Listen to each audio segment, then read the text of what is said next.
श्याम, जो डोलपुर गांव में अपनी पत्नी के साथ रहा करता था, वह पैसा कमाने के लिए जगह जगह जाकर चूड़ियों का व्यापार किया करता। अपनी बीवी को अकेला छोड़कर वह गांव-गांव घूमकर अपना काम किया करता था। इस तरह एक दिन श्याम घर से व्यापार के लिए निकल रहा होता है तो अपनी बीवी से कहता है, अरे सुनती हो कविता, जरा मेरी टिफिन तो पैक कर दो, मैं बाहर ही कहीं बैठकर खा लूंगा। अब मुझे देर हो रही है, जल्दी करो।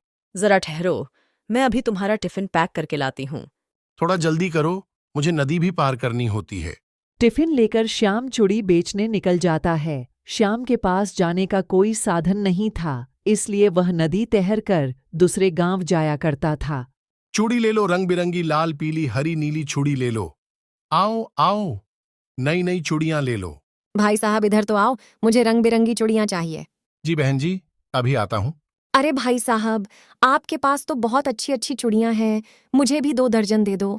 श्याम की सारी चूड़ियां इस तरह से धीरे धीरे गांव घर में बिक जाया करती थीं। इस तरह वह रोज चूड़ियां बेचकर पैसे कमाया करता था। एक दिन जब श्याम चूड़ियां बेचकर घर आता है तो देखता है कि उसकी पत्नी की तबीयत बहुत खराब है। अरे रमा, क्या हुआ? तुम्हारी तबीयत कैसे बिगड़ गई? पता नहीं जी, जब मैं खाना बना रही थी तब मैं बेहोश हो गई और मेरी तबीयत खराब हो गई। श्याम इलाज के लिए अपनी पत्नी को अस्पताल ले जाता है। अस्पताल में डॉक्टर श्याम से कहते हैं, इनकी तबीयत तो कुछ ज्यादा ही बिगड़ गई है, इनकी इलाज के लिए बहुत पैसे लगेंगे। ठीक है, आप इलाज कीजिए, मैं पैसे जमा करता हूँ। श्याम ने जितने भी पैसे कमाए थे वह सारे के सारे अपने पत्नी के इलाज में लगा देता है, जिसके कारण अब श्याम के पास थोड़े भी पैसे नहीं बचे थे। श्याम अपने पत्नी का इलाज करा के अपने घर ले आता है और वह सोच में पड़ जाता है। हे भगवान, जो भी पैसे मैंने कमाए थे वह तो मेरी पत्नी की इलाज में खत्म हो गए। अब मुझे फिर से चूड़ियां बनाकर बेचनी होगी, लेकिन फिर घर में मेरी पत्नी को कौन देखेगा? श्याम पूरी रात मेहनत करके चूड़ियां बनाता है और सुबह होते ही पैसे कमाने के लिए वह गांव भर में चूड़ियां बेचने निकल पड़ता है। आइए आइए, रंग बिरंगी चूड़ियां खरीदिए, हरी पीली रंग बिरंगी चूड़ियां खरीदिए। भाई साहब मुझे 2 दर्जन चूड़ियां दीजिए। ठीक है बहन, ये लो। श्याम सारी चूड़ियां बेचकर अपने घर निकल पड़ता है। घर पहुंचकर वह अपनी पत्नी कविता से कहता है, अरे कविता, तुम्हारी तबीयत तो ठीक है ना? अब तो तुम्हें कोई तकलीफ तो नहीं है? नहीं जी, मुझे कोई तकलीफ नहीं है, मैं बिल्कुल ठीक हूँ। अरे मैंने सुना है कि पास के गांव में मेला लगा है। तुम्हारी तबीयत ठीक है तो हम दोनों मेला घूमने चलते हैं। आज मेरे पास कुछ पैसे भी है। ठीक है, चलो। अगली सुबह श्याम और कविता मेला देखने के लिए जाते हैं। मेला देखने के लिए उन्हें नदी पार करने होते हैं। वह नदी पार करके मेले में पहुंच जाते हैं। मेले में कविता श्याम से कहती है, अरे वाह, ये तो बहुत ही बड़ा मेला है। मैंने तो ऐसा मेला अपनी जिंदगी में कभी नहीं देखा।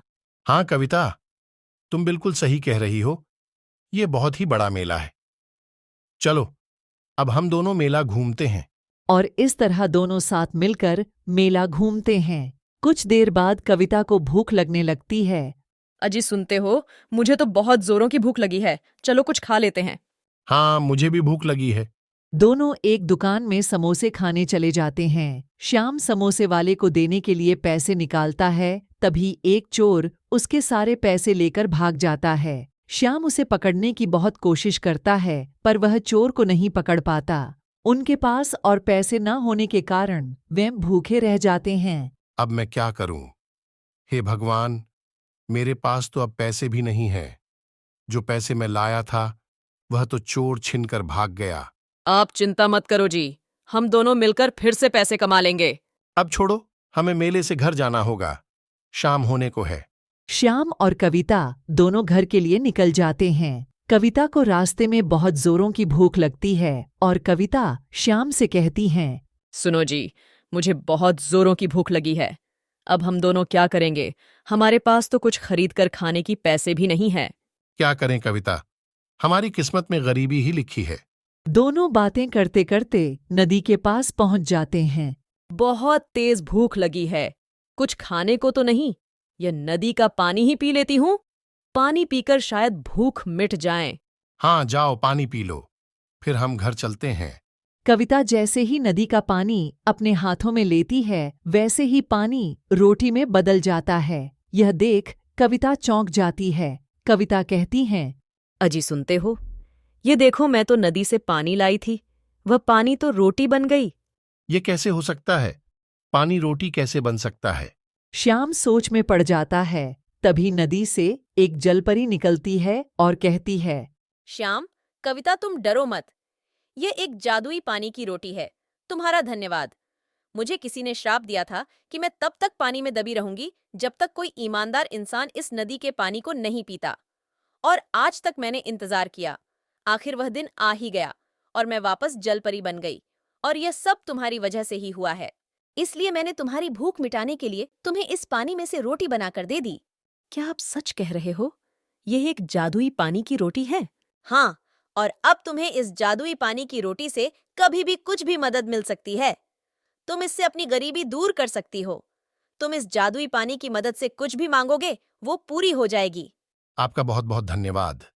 हम दोनों खुश हैं कि हमें एक जादुई पानी की रोटी मिली जिससे हम अपनी गरीबी दूर कर सकते हैं। ठीक है, अब मैं चलती हूँ। तुम दोनों अपना ख्याल रखना और कभी भी अपने मन में लालच न लाना। इतना कहकर जलपरी वहां से गायब हो जाती है। श्याम और कविता उस जादुई पानी की रोटी से अपनी अपनी इच्छाएं पूरी करते हैं। इस तरह श्याम को अब चूड़ियां बेचने की जरूरत नहीं थी। उस जादुई पानी की रोटी से श्याम और कविता बहुत अमीर बन गए थे और दोनों ही खुशी खुशी रहने लगे थे।